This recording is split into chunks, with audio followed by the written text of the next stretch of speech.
Greetings, welcome back. As I said in the preceding video, I think Paul's opponents in Galatia were trying to undermine his claim to apostolic authority. And I think we can see the way that they were doing that in this first verse, the kind of phrasing that he uses. He begins by saying, Paul, an apostle, not from men nor through man. Now, I don't think that they were trying to say that Paul was not an apostle at all. He was universally acknowledged, I believe, in the early church as being an apostle. But there were different layers of apostolic authority. As I mentioned, there were 12 in the inner circle of apostles, and they were the chief authorities in the early church.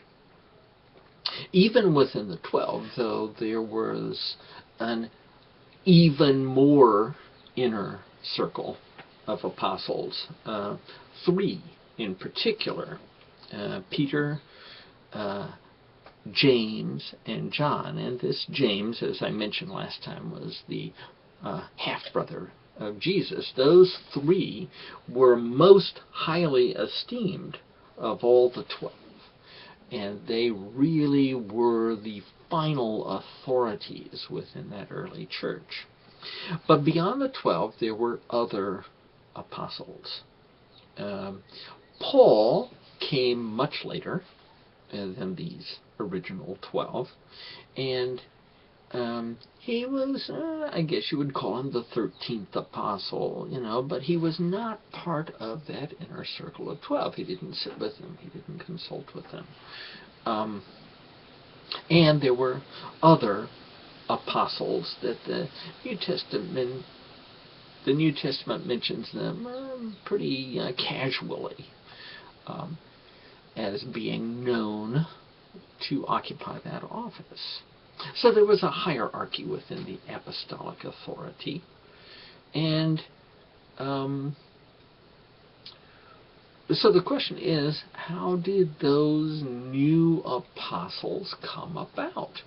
10 of the 12 were apostles directly through Jesus appointing them to the office. And that's about as good an endorsement as you can get. Other apostles, when they were added, like Matthias, there was no doubt a public ceremony. The other apostles perhaps laid hands on them and prayed over them, maybe anointed them with oil. They were ordained, to use a modern term. There was no doubt some kind of public ceremony where it was declared to the rest of the church, these people are now officially to be recognized as apostles.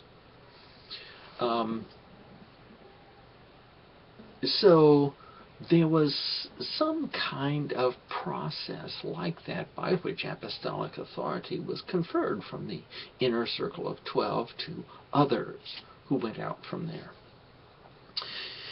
And I think you can see Paul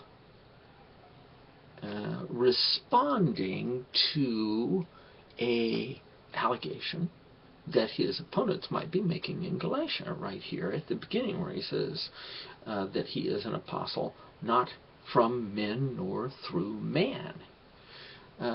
I think that his opponents in Galatia were saying, look, Paul is not part of the inner circle. He was not appointed by Jesus himself. So he's more of an apostle second class, or maybe even an apostle third class. He got his apostolic authority from men. And that is what Paul is denying here. Now, he uses 2 different phrases. He says his apostleship did not come from men, nor through man. Prepositions are always tricky parts of speech. They were in Greek. They are in English.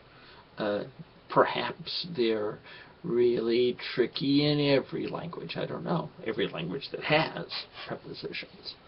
The two prepositions that are being used here, there's the word apo, which means from or away from, generally, and the preposition dia, which means through. So just like the English Standard Version translates them, these prepositions mean they have a wide range of usages, but they overlap to a great extent. Paul could actually be using the two prepositions to mean the same thing. They were both used, for example, to mean the agent by which the action takes place. Who is doing it? Where does the action come from?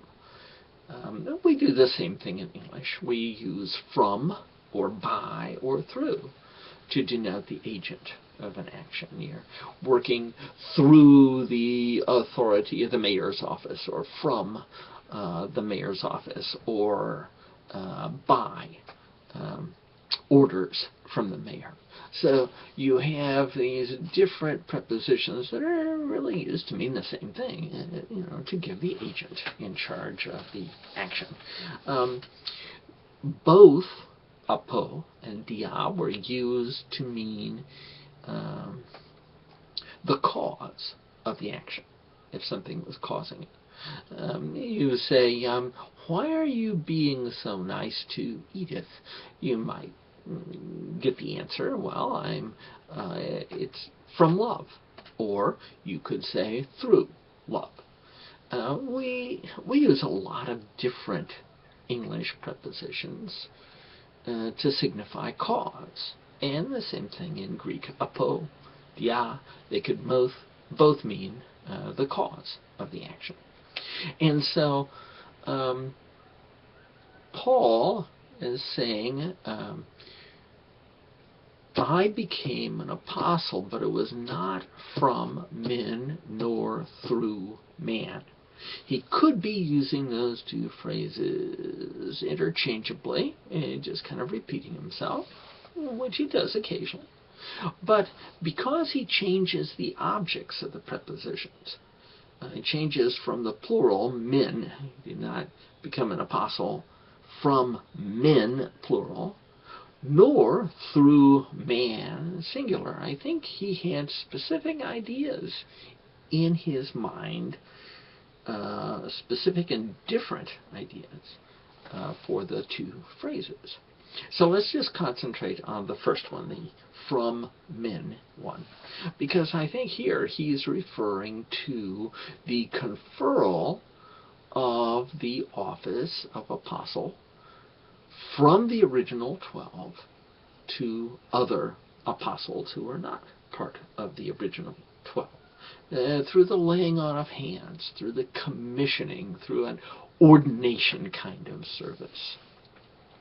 Now, the 10 of the 12 apostles had been appointed by Jesus. They didn't receive their office of apostle from any other human being. It was right from the top. They were appointed apostles by Jesus. And so anyone who was appointed an apostle by the laying on of hands from other men would be subordinate to them.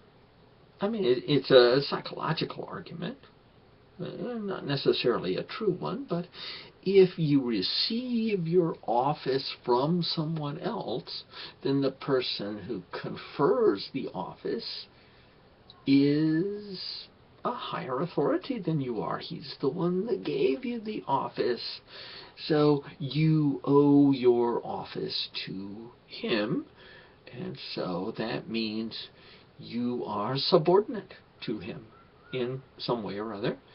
Your teaching is subordinate to him, to his teaching.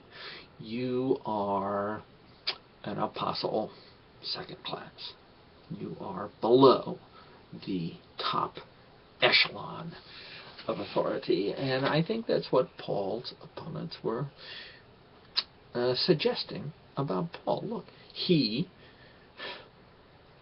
is not one of the originals. He wasn't a Christian when Jesus was alive. Jesus did not appoint him directly. His apostleship came from men, from these other apostles, through some means.